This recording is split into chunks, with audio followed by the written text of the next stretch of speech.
ಮಂಗಳ ದೋಷ ಮರ್ಡರ್. ಮಂಗಳ ದೋಷದಿಂದ ಏನೆಲ್ಲ ಸಮಸ್ಯೆಗಳಾಗತ್ತೆ, ಮಂಗಳ ದೋಷ ಇದ್ದವರು ಏನೆಲ್ಲ ಮಾಡಬೇಕು, ಮಂಗಳ ದೋಷ ಇದ್ದ ಮಾತ್ರಕ್ಕೆ ಕೊಲೆ ಮಾಡುವ ಹಂತಕ್ಕೆ ಹೋಗಬಹುದಾ, ಮಂಗಳ ದೋಷ ಇರೋ ಹುಡುಗಿ ಮದುವೆ ಆದ್ರೆ ಪತಿಗೆ ಅಕಾಲ ಮೃತ್ಯುವಾ, ಅಂಗಾರಕ ದೋಷ ನಿವಾರಣೆಗಾಗಿ ಪ್ರಾಣ ತೆಗೆದ್ಲ ಆ ಮಾಯಾಂಗಿನಿ, ಮಂಗಳ ದೋಷ ಮುಕ್ತಿಗಾಗಿ ಪತಿಯನ್ನೇ ಬಲಿ ಕೊಟ್ಲ, ಪ್ರಿಯಕರನನ್ನ ಉಳಿಸಿಕೊಳ್ಳೋದಕ್ಕೆ ಮೊದಲು ಪತಿಗೆ ಮುಹೂರ್ತ ಇಟ್ಟಿದ್ದಾಳೆ. ಇಂದೋರ್ನ ರಘುವಂಶಿ ಮರ್ಡರ್ ಕೇಸ್ನಲ್ಲಿ ಸೋನಂ ದೋಷ ಕಹಾನಿ. ಮಂಗಳ ದೋಷ ನಿವಾರಣೆಗಾಗಿ ರಘುವಂಶಿಯನ್ನ ಹತ್ಯೆ ಮಾಡಿದ್ಲ. ದೋಷ ಇದ್ರೆ ಪತಿ ಅಕಾಲ ಮೃತ್ಯುವಾಗ್ತಾರೆ ಅನ್ನೋ ನಂಬಿಕೆ ಆಕೆಗಿತ್ತ. ಅಸಲಿಗೆ ಏನಿದು ಮಂಗಳ ದೋಷ, ಇದರಿಂದ ಪರಿಹಾರ ಪಡೆಯೋದು ಹೇಗೆ, ಮಂಗಳ ದೋಷ ಮುಕ್ತಿಗೆ ಬಲಿನೇ ಬೇಕಾ, ಜ್ಯೋತಿಷಿಗಳು ಏನ್ ಹೇಳ್ತಾರೆ, ಮಂಗಳ ದೋಷ ಇರೋ ಹುಡುಗಿ ಮದುವೆ ಆದ್ರೆ ಪತಿಗೆ ಅಕಾಲ ಮೃತ್ಯು ಬರುತ್ತಾ, ಅಂಗಾರಕ ದೋಷ ನಿವಾರಣೆಗಾಗಿ ಪ್ರಾಣವನ್ನ ತೆಗೆದ್ಲಾ ಅನ್ನುವಂತಹ ಪ್ರಶ್ನೆಗಳು ಉದ್ಭವ ಆಗ್ತಾ ಇದೆ. ಮಂಗಳ ದೋಷ ಮುಕ್ತಿಗಾಗಿ ಪತಿಯನ್ನೇ ಬಲಿ ಕೊಟ್ಲ ಆಕೆ, ಪ್ರಿಯಕರನನ್ನ ಉಳಿಸ್ಕೊಳ್ಳೋದಕ್ಕೆ ಹೋಗಿ ಪತಿಯನ್ನ ಮೃತ್ಯುಕೂಪಕ್ಕೆ ತಳ್ಳಿದ್ದಾಳೆ.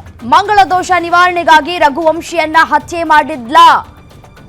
ದೋಷ ಇದ್ರೆ ಪತಿ ಅಕಾಲ ಮೃತ್ಯುವಾಗ್ತಾರಾ ಅನ್ನುವಂತಹ ಪ್ರಶ್ನೆಗಳು ಉದ್ಭವ ಆಗ್ತಾ ಇದೆ. ಮತ್ತೆ ಮಂಗಳ ದೋಷದಿಂದ ಏನೆಲ್ಲ ಸಮಸ್ಯೆಗಳಾಗತ್ತೆ, ಅಕಾಲಿಕವಾಗಿ ಸಾವನ್ನಪ್ತಾರಾ, ಮದುವೆಗೂ ಮುಂಚೆನೆ ಮಂಗಳ ದೋಷ ಇರೋದು ಗೊತ್ತಾಗಿದ್ರೆ ಏನ್ ಮಾಡಬೇಕಾಗಿತ್ತು, ಏನ್ ಮಾಡಬಹುದು, ಮಂಗಳ ದೋಷ ಇದ್ದವರು ಯಾವ ರೀತಿಯಾದಂತಹ ಪರಿಹಾರವನ್ನ ಕಂಡುಕೊಳ್ಳಬಹುದು, ಮಂಗಳ ದೋಷ ಇದ್ದ ಮಾತ್ರಕ್ಕೆ ಪತಿಯನ್ನ ಬಲಿ ಕೊಡೋದು ಎಷ್ಟರ ಮಟ್ಟಿಗೆ ಸರಿ, ಈ ಒಂದು ಪ್ರಕರಣ ಟ್ವಿಸ್ಟ್ ಮೇಲೆ ಟ್ವಿಸ್ಟ್ ಅನ್ನ ಪಡೆದುಕೊಳ್ತಾ ಇದೆ. ಈಗ ಮಂಗಳ ದೋಷ ವಿಚಾರ ಮುನ್ನೆಲೆಗೆ ಬರ್ತಾ ಇದೆ.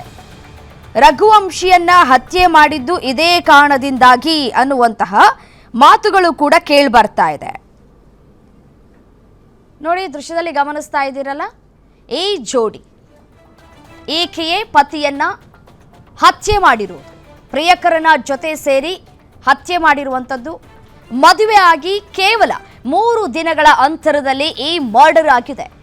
ಇಷ್ಟ ಇಲ್ಲ ಮದುವೆ ಆಗೋದಕ್ಕೆ ಅಂತ ಹೇಳಿದ್ರೆ ಆಗಿತ್ತು, ಅಥವಾ ಮಂಗಳ ದೋಷ ಇದೆ, ಮಂಗಳ ದೋಷಕ್ಕೆ ಸಾಕಷ್ಟು ಜ್ಯೋತಿಷಿಗಳು ಕೂಡ ಇರ್ತಾರೆ, ಏನು ಪರಿಹಾರವನ್ನ ಮಾಡಿಕೊಳ್ಳಬಹುದು ಅಂತ ಹೇಳಿ ಅವ್ರ ಹತ್ರ ಪರಿಹಾರವನ್ನ ಕೂಡ ಕೇಳಿಕೊಳ್ಳಬಹುದಾಗಿತ್ತು. ಡೈರೆಕ್ಟ್ ಆಗಿ ಪ್ರಿಯಕರನನ್ನೇ ಮದುವೆ ಆಗಬಹುದಾಗಿತ್ತಲ್ಲ.